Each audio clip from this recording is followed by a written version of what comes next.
আসসালামু আলাইকুম গাইস। বাপের বাড়ি থেকে শ্বশুর বাড়ি যাওয়ার পথের ডিস্টেন্সে কিন্তু কিলোমিটারে বোঝানো যায় না, এটা এক পৃথিবীর সমান।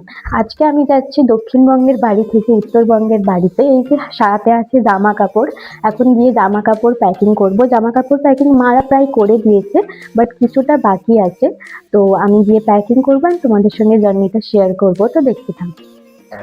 তো অনেকদিন ভ্লগ দেওয়া হয়নি, বাড়িতে অনেক আত্মীয় স্বজন সবাই ছিল অ্যান্ড খুব ব্যস্তও ছিলাম, সেই কারণে ভ্লগ দিতে পারিনি। বাট আজকে আমি বাড়ি যাচ্ছি দক্ষিণবঙ্গ থেকে উত্তরবঙ্গে, তো নতুন করে ভিডিও স্টার্ট করব অ্যান্ড জার্নিটা তোমাদের সঙ্গে শেয়ার করব। আজকে রাত 9টায় আমাদের ট্রেন আছে, 9:30টায় কামারকুণ্ড থেকে ট্রেন আছে। তো বাড়ি থেকে শ্বশুরবাড়ি যাওয়ার জন্য আমি যেরকম খুশিও ছিলাম সেরকম ইমোশনালও হয়ে পড়েছিলাম বাড়ি থেকে ছেড়ে চলে যাওয়ার জন্য। এখানে মা খুব ইমোশনাল হয়ে আমাকে জড়িয়ে ধরে কাঁদছিল, আর গোটা রাস্তায় আমার মনটা খুবই খারাপ ছিল যে এতদিন আমি বাড়িতে থাকার পরে হঠাৎ করে আমাকে বাড়ি ছেড়ে চলে যেতে হচ্ছে। 1.5 মাস আমি বাড়িতে ছিলাম, অনেকটা কষ্ট, অনেকটা বুকে ব্যথা নিয়ে আমি ট্রেনে উঠে পড়লাম।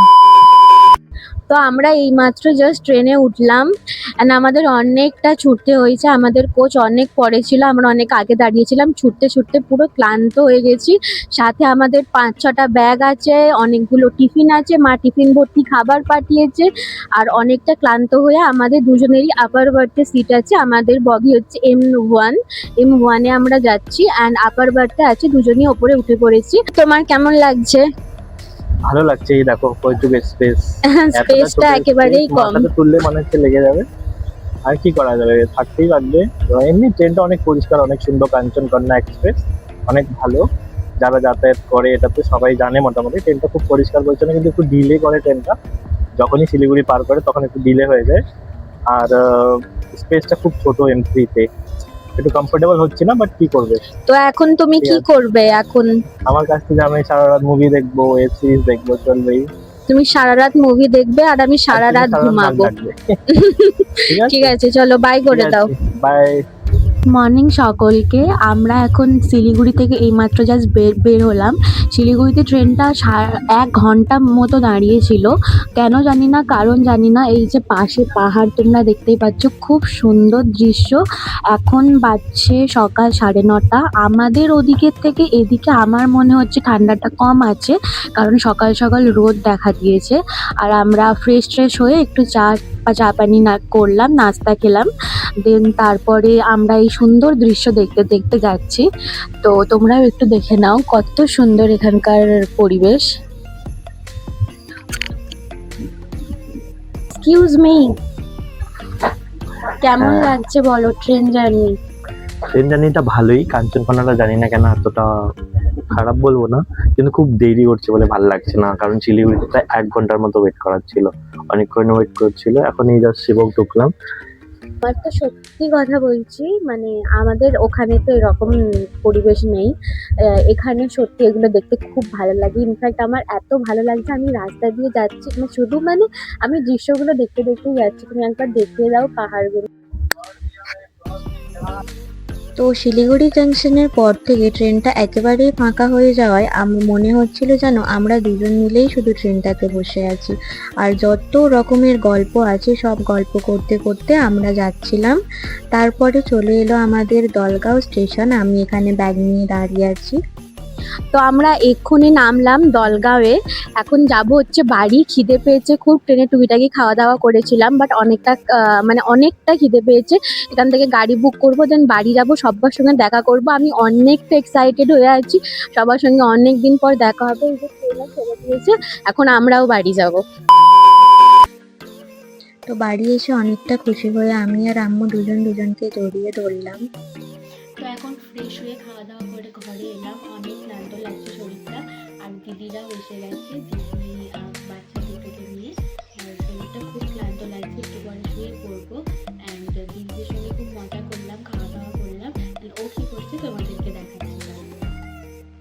তো ও ফ্রেশ না হয়েই বাড়ি আসার পর চিল্লার গ্যাংগুলোকে নিয়ে চলে গিয়েছিল ড্রোনটাকে ওড়াতে। আর সবাই মিলে এত আনন্দ করছিল। এমনিতে ও বাচ্চাদেরকে নিয়ে খেলা করতে খুব পছন্দ করে, আর ড্রোনটা এতটাই উঁচুতে চলে গিয়েছিল যে আমার ক্যামেরাও ওটাকে ক্যাপচার করতে পারছিল না। তো এখানে অনেক দিন পরে বাইকটাকে পেয়েছে, দিয়ে এখন বাইকটাকে পরিষ্কার করছে। কত দিন পরে, 2 মাস পরে বাইকটাকে দেখতে পেলো। ওর এখন মনটা পুরো শান্তি হয়ে গেছে। এখন শান্তি করে বাইকটা মুছছে। তারপরে আমরা তুরানকে রাখতে যাব কোচিংয়ে ওর, ওখানে যাবো অ্যান্ড ক্লিপটা তোমাদের সাথে শেয়ার করবো। হাই করে দাও। হ্যালো। তো এখন হারিয়ে আছে আমাদের গ্রাম। এখন দেখাবো না, একটু পরে দেখাচ্ছি আরো ভিউটা। অনেকটা দূর চলে এসেছি বলে দেখাতে পারছি না, একটু পরে দেখাবো, ঠিক আছে?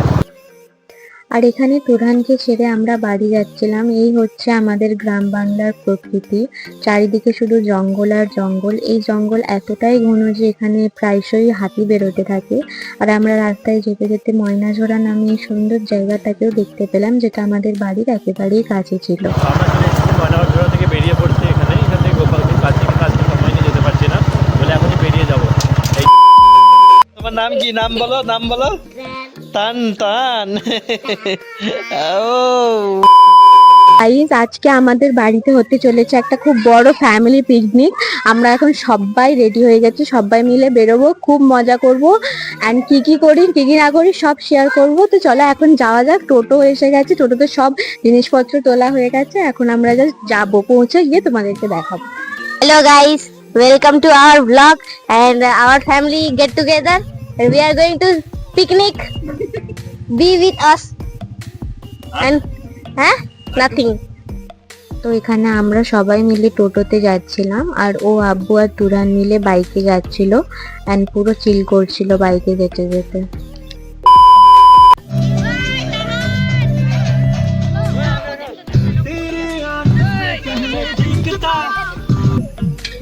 তো এখানে কি করছো বলো?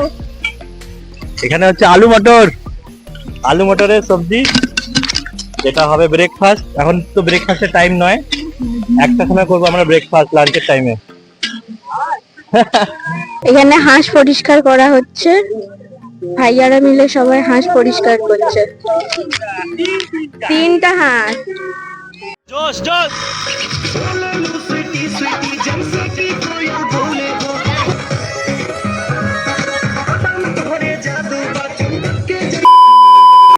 হ্যালো, তো এটা হচ্ছে ডে 2 আর আমরা এই মাত্র জাস্ট পিকনিক থেকে এলাম। পিকনিকের কয়েকটা ক্লিপ আমি ভিডিওতে শেয়ার করেছি, বাট আমি পিকনিকের ব্লগ করতে একেবারেই ভুলে গেছি। যেটা আমি স্টার্ট তো করেছিলাম বাট এন্ড করা হয়নি। আমি ওখানে গিয়ে এতই মজা করছিলাম, এতই আনন্দ করছিলাম যে আমি ব্লগটাকে এন্ড করতেই ভুলে গেছি আর ব্লগটাকে কন্টিনিউ করতেই ভুলে গেছি। তো ভাবলাম ভারিয়ে যে ভিডিওটাকে এন্ড করা যাক। তো ভিডিওটা ভালো লেগে থাকলে ভিডিওটাকে একটা লাইক করে দেবে, চ্যানেলটাকে সাবস্ক্রাইব করে দেবে। দেখা হচ্ছে পরের ব্লগে। আল্লাহ হাফিজ।